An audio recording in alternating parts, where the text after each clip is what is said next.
guys. Thanks for joining us today.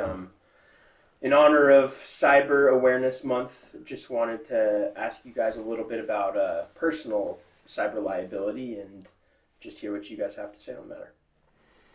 Yeah, another good topic that we need to discuss is personal cyber liability coverage and just the opportunity that we have to make sure we're on top of where our devices are and making sure that we have all our apps updated, our phones updated, anything of that nature.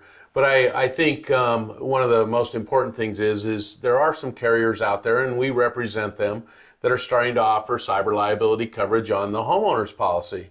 And basically that policy will provide, data breach coverage, coverages such as your smart devices at home that transmit information, which could be your thermostat, could be even your burglar alarm. Yeah, your TV. Your TV. Yep.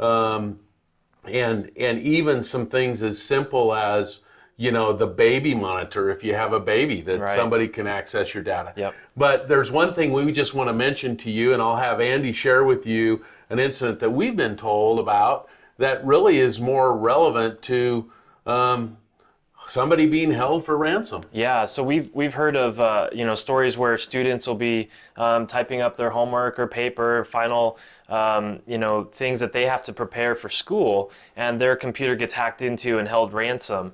And when that happens, the hackers don't release the information until you pay. And so these policies will help come in and negotiate that, pay those ransoms so that you can be restored with your information. And in this one instance, this college student who was trying to get ready for their final dissertation was caught with a ransomware attack and basically locked up their entire thesis and all the paper they had to turn in the next day. And fortunately, they were able to get that released through this coverage and get their information back. But it's not just as simple as replacing your computer or your devices.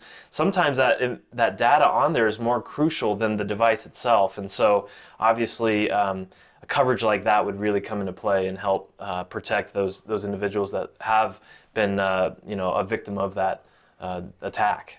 And I think it even becomes more relevant now that we're seeing in-home learning. Students staying at home and using, whether it's a school computer or a personal computer that's being used. And unfortunately, these cyber attacks are being committed on innocent people that have no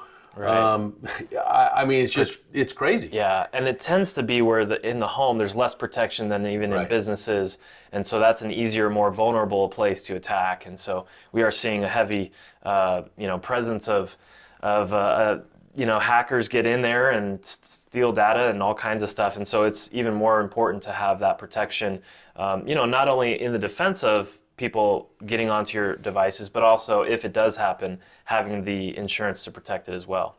So we would encourage you, I think, to give us a call if it's something you want to discuss with us, and we can see if we can put something together for you. But more importantly is to make sure, again, like I mentioned earlier, make sure your devices are up to date with any software changes or updates that need to be made. The other piece is we're talking about personal cyber liability here, but you also may want to encourage whoever you work for to have cyber liability coverage on the job, because while you're working at home as well with a corporate system, that's very vulnerable too, and that would not be picked up under your personal policy. That's going to be picked up under the corporate cyber liability policy. Yeah, really important. And it's obviously the month to be thinking about it. So it's a good time to review your data and your devices and see if you're up to date and ready to go. So check back with us in a couple weeks. We'll have a new topic, and look forward to talking with you again. Thanks so much.